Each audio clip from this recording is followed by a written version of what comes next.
Bonjour tout le monde, Valérie de la Clinique Addiction. J'espère que vous allez bien aujourd'hui. Jour 23 de notre défi Un mois sans consommer, de notre Sober Challenge. On s'est parlé hier. Hier, on s'est parlé de pleine conscience et aujourd'hui, mon sujet, c'est tout simplement la suite. Je vous parle d'autocompassion. Parce que définitivement, pour être en mesure de pratiquer la pleine conscience, il faut aussi être en mesure de pratiquer l'autocompassion. Donc, dans la vidéo d'aujourd'hui, je vous dis c'est quoi l'autocompassion, je vous dis comment on la développe, puis je vous dis aussi comment on peut se connecter à un sentiment de fierté quand on est capable de faire preuve d'autocompassion. Hier, quand je vous parlais de pleine conscience, je vous disais que c'était justement la capacité de développer l'attention dans le moment présent. Okay? Donc, c'était d'être capable de ramener votre attention dans le moment présent, sur ce qui est extérieur, comme sur ce qui est intérieur à nous, pensées, émotions, sensations, processus cognitifs, donc tout ce qui est à l'intérieur de nous, et tout ça sans jugement. Sans jugement. Est-ce que c'est facile pour toi d'accueillir tes émotions, tes pensées, tes sensations sans jugement? Est-ce que si tu prends un moment pour y réfléchir, tu peux compter le nombre de fois où tu te dis Ah, je suis bien nouille. Ah, je suis bien niaiseuse. Ah, pourquoi j'ai fait ça? Ah, tu sais, je comprends pas, là. Je suis tombée maladroit, maladroite. Je suis pas mal certaine que ça arrive souvent. Pourquoi? Parce que ça m'arrive à moi aussi souvent. OK? La pleine conscience, c'est pas de dire ça m'arrivera plus jamais de me juger. Non, c'est la capacité de reconnaître qu'on est en train de se juger, de reprendre une autre pensée pour venir contrevalider finalement le jugement qu'on a envers nous-mêmes. L'autocompassion, c'est quoi? Mais c'est ça qui va t'aider à avoir moins de jugement envers toi. C'est le docteur Christine Neff, j'espère que je le prononce bien, qui a fait beaucoup de travail sur l'autocompassion. Elle, dans le fond, ce qu'elle dit, c'est que l'autocompassion, c'est la capacité d'être gentil, d'être bienveillant envers soi-même, tout simplement. Donc, je n'ai pas à définir ces termes-là. Je crois que vous savez c'est quoi être gentil et bienveillant envers les autres. Donc là, c'est tout simplement de retourner envers soi. Ça, c'est pas évident à faire parce que rapidement, l'être humain de, de notre génération, les générations aussi antérieures, beaucoup moins celles de nos enfants par contre, ont développé cette capacité, pas cette capacité-là, mais en fait, ont développé cette tendance-là à se critiquer très rapidement. Hein? Donc, il fallait performer à l'école, performer dans les relations, avoir des bons résultats. On s'attardait beaucoup aux notes sur le bulletin. Quand ça n'allait pas, on appelait les parents, on se disait, on critiquait. On a appris rapidement à se critiquer et peu à se féliciter et à se renforcer. On a compris aussi que pour plaire, il fallait tout donner. Donc, quand je donne pas tout, c'est parce que je suis faible. Quand je me sens plus fatiguée, c'est parce que je suis pas capable d'y arriver.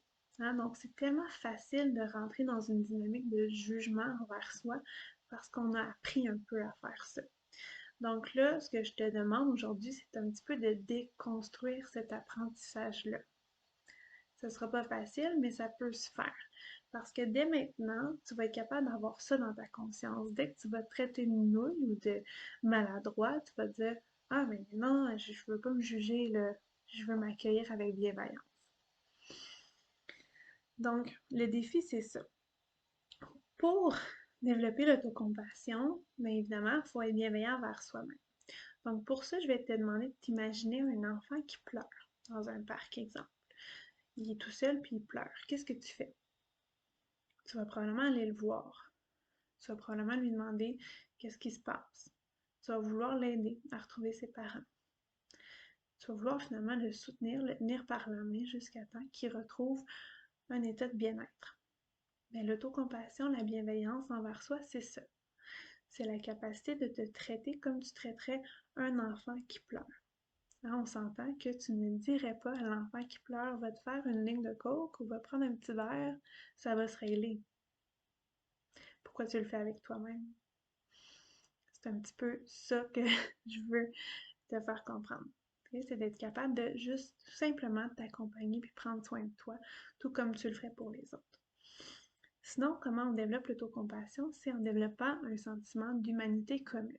Ça, ce que ça veut dire, euh, c'est que le fait de se retrouver auprès de personnes qui vivent la même chose que toi, souvent, ça peut être très, très, très, très aidant pour que tu arrives à faire preuve d'autocompassion envers toi.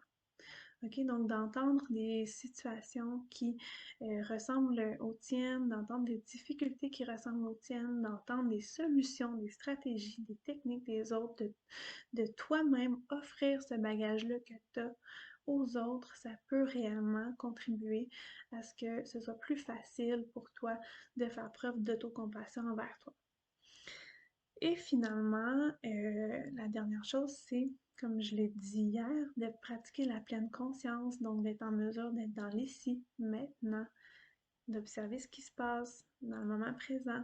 Quand on remarque que notre tête va dans le passé ou dans le futur, on la ramène ici maintenant en se concentrant sur les choses qui sont présentes à nous. Donc ça, c'est les 3 façons de développer l'autocompassion. Évidemment, quand on veut faire des changements au niveau des habitudes de consommation, l'autocompassion, c'est pas la seule chose à faire, hein, mais ça peut grandement aider. Dans les étapes à faire, on le dit souvent, consulter un médecin, aller consulter un professionnel de la santé qui va vous aider à identifier tout ça. Il faut être en mesure d'identifier nos pensées, nos émotions, nos processus cognitifs. Ça prend de l'aide aussi pour être capable de faire ça. Il faut être en mesure de valider. Il faut être en mesure aussi de comprendre qu'on n'est pas seul, qu'il y a d'autres personnes qui vivent les mêmes choses que nous, puis de s'entourer de ces personnes-là. Okay? C'est aussi de développer la capacité à être gentil envers soi-même, à diminuer son côté critique, à faire les choses qu'on aime, les choses qui nous font du bien. Puis, tout ça, quand que ça se produit, quand vous êtes en mesure de reconnaître ça, quand vous êtes capable de faire preuve d'autocompassion envers vous-même, d'être fier, de pratiquer la gratitude, ben, faites juste prendre un moment pour vous connecter à comment vous vous sentez quand vous faites ça.